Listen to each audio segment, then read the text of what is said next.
Researchers ने देखा कि ईस्ट अफ्रीका में अर्थक्वेक्स ज्यादा हो रहे थे।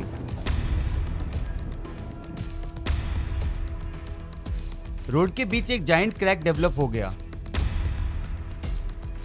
मैग्मा ऊपर आता गया, गैप और चौड़ा होता गया और फिर ओशन का पानी उस गैप में भर गया।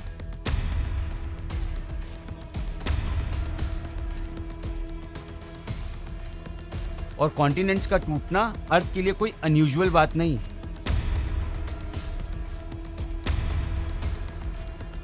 जहां आज इथोपिया, केन्या और तांजानिया की जमीन है, वहां कल समुद्र हो सकता है। अफ्रीका के अंदर एक नया ओशन पैदा हो रहा है। क्या हम अर्थ के अगले महासागर का जन्म देख रहे हैं? A new ocean is being born. सोचिए, आज से कुछ मिलियन साल बाद एक स्कूल क्लासरूम में बच्चे दुनिया का मैप देख रहे हैं, लेकिन उस मैप में कुछ अजीब है। अफ्रीका वैसा नहीं दिख रहा जैसा आज दिखाई देता है। कॉन्टिनेंट के बीच में एक नया ओशन चमक रहा है। जहां आज इथोपिया, केन्या और तांजानिया की जमीन है, वहां कल समुद्र हो सकता है। सुनने में ये साइंस फिक्शन लगता है, लेकिन साइंटिस्ट के मुताबिक ये कहानी फ्यूचर की नहीं है। ये प्रोसेस अभी शुरू हो चुकी है। इसी वक्त, इसी पल, हमारे पैरों के नीचे। और सबसे शॉकिंग बात, अर्थ पहले भी ऐसा कर चुकी है। आज हम जानेंगे कैसे एक पूरा कॉन्टिनेंट धीरे धीरे टूट सकता है, कैसे एक नया ओशन पैदा हो सकता है और कैसे इसका कनेक्शन इंडिया से भी जुड़ा हुआ है। Chapter 1, the day scientist realize something was happening. कई सालों तक साइंटिस्ट ईस्ट अफ्रीका को ऑब्जर्व कर रहे थे। Satellite images, GPS stations, earthquake records, volcanic activity, और फिर उन्होंने एक पैटर्न नोटिस किया। ईस्ट अफ्रीका का कुछ हिस्सा हर साल कुछ मिलीमीटर्स बाकी अफ्रीका से धीरे धीरे दूर जा रहा था। हर साल कुछ मिलीमीटर्स सुनने में बहुत छोटा लगता है, लेकिन जियोलॉजी में मिलीमीटर्स भी कॉन्टिनेंट्स का फ्यूचर बदल सकते हैं। रिसर्चर्स ने देखा कि ईस्ट अफ्रीका में अर्थक्वेक्स ज्यादा हो रहे थे, वोल्केनोज एक्टिव थे, ग्राउंड अपलिफ्ट हो रही थी, जैसे अर्थ के अंदर कोई हिडन फोर्स काम कर रही हो। तब साइंटिस्ट को एहसास हुआ, ये सिर्फ लोकल जियोलॉजिकल एक्टिविटी नहीं, ये एक कॉन्टिनेंटल स्केल ट्रांसफॉर्मेशन है और ये प्रोसेस इसी वक्त चल रहा है। Chapter 2, the giant crack across east Africa.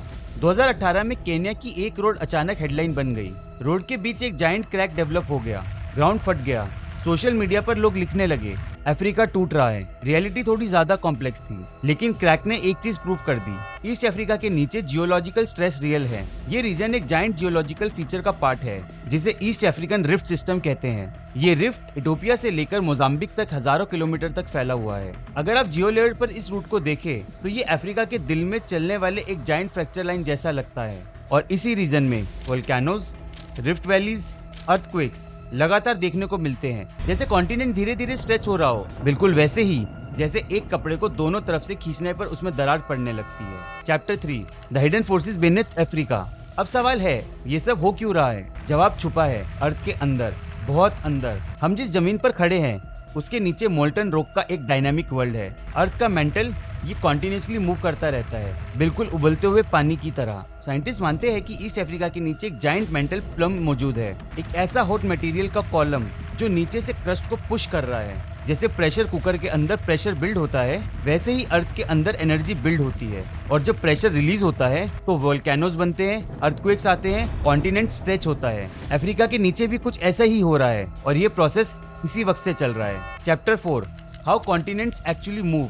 Continents move कैसे करते हैं? हम अक्सर कॉन्टिनेंट्स को परमानेंट समझते हैं, लेकिन रियलिटी में कॉन्टिनेंट्स जायंट टेक्टोनिक प्लेट्स पर बैठे हुए हैं। अफ्रीका के नीचे 2 मेजर प्लेट्स हैं, नुबियन प्लेट, सोमाली प्लेट, और ये दोनों प्लेट्स एक दूसरे से दूर मूव कर रही है। हर साल कुछ मिलीमीटर्स ये स्पीड छोटी लग सकती है, लेकिन मिलियंस ऑफ ईयर्स में ये मूवमेंट हजारों किलोमीटर तक बन सकती है। इसी सेपरेशन की वजह से ईस्ट अफ्रीकन रिफ्ट डेवलप हो रहा है। यानी अफ्रीका किसी अर्थक्वेक की वजह से एक दिन अचानक नहीं टूटेगा। ये एक स्लो मोशन प्रोसेस है, अर्थ की स्पीड पर चलने वाला process. Chapter 5, this happened before the Atlantic ocean story.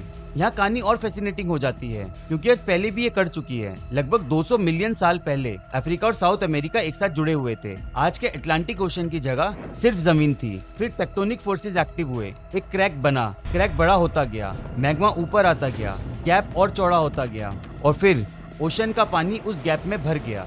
आज हम उसे अटलांटिक ओशन के नाम से जानते हैं। सोचिए, अगर उस वक्त कोई इंसान होता तो शायद वो भी बिलीव नहीं करता, लेकिन आज सैटेलाइट मैप्स प्रूफ हैं। साउथ अमेरिका और अफ्रीका की कोस्टलाइंस आज भी पजल पीसेस की तरह फिट होती है। यानी एक नया ओशन पैदा होना इम्पॉसिबल नहीं, अर्थ पहले भी ये काम कर चुकी है। Chapter 6, India was once attached to Africa. अब आता है सबसे सरप्राइजिंग ट्विस्ट, इंडिया का कनेक्शन। आज इंडिया अफ्रीका से हजारों किलोमीटर दूर है, लेकिन हमेशा ऐसा नहीं था। लगभग 100 मिलियन साल पहले इंडिया गोंडवाना नाम के सुपर कॉन्टिनेंट का हिस्सा था, और गोंडवाना में अफ्रीका, इंडिया, अंटार्कटिका, ऑस्ट्रेलिया सब कनेक्टेड थे। फिर इंडिया अलग हुआ और नॉर्थ की तरफ मूव करने लगा। करोड़ों सालों तक मूव करता रहा। आखिर में इंडिया एशिया से टकराया और उस टकराने की वजह से हिमालयंस पैदा हुए। यानी इंडिया खुद प्रूफ है कि कॉन्टिनेंट सच में मूव करते हैं, और कॉन्टिनेंट्स का टूटना अर्थ के लिए कोई अनयूजुअल बात नहीं। Chapter 7, what Africa may look like in the future. Future में अफ्रीका कैसा दिख सकता है? अगर करंट ट्रेंड कंटिन्यू रहा तो फ्यूचर में सोमाली प्लेट मेन अफ्रीका से अलग हो सकती है, और फिर इंडियन ओशन का पानी अंदर एंटर कर सकता है। रिजल्ट, एक नया ओशन, नई कोस्ट लाइन्स, नए आइलैंड्स, नए मरीन इकोसिस्टम्स, और शायद फ्यूचर के मैप्स में अफ्रीका का शेप आज से बिल्कुल अलग हो। इमेजिन कीजिए, आज के लैंडलॉक्ड रीजन्स कल कोस्टल सिटीज बन सकते हैं। ये सिर्फ ज्योग्राफी का चेंज नहीं होगा, ये पूरे इकोसिस्टम को ट्रांसफॉर्म कर सकता है। चैप्टर 8, क्या ह्यूमन ये सब देख पाएंगे? अब सबसे कॉमन सवाल, क्या हम इस ओशन को बनता हुआ देख पाएंगे? शॉर्ट आंसर, प्रोबेबली नहीं, क्योंकि ये प्रोसेस मिलियंस ऑफ ईयर्स तक चलेगा। लेकिन इसका मतलब ये नहीं कि ये इररेलेवेंट है। हम ओशन का फाइनल रिजल्ट शायद ना देखें, लेकिन हम उसकी बिगिनिंग देख रहे हैं। Earthquakes, volcanoes, rift valleys, satellite measurements, ये सब उस कहानी के फर्स्ट चैप्टर्स है जो फ्यूचर में एक नए ओशन पर खत्म हो सकती है। Conclusion, earth is still under construction.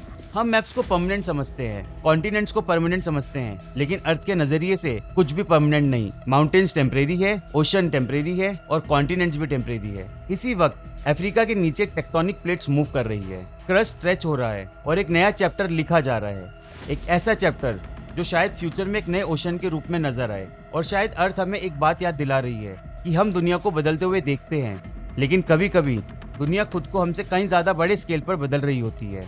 आज हम अफ्रीका को टूटते हुए नहीं देख रहे, हम शायद अर्थ के अगले महासागर का जन्म देख रहे हैं।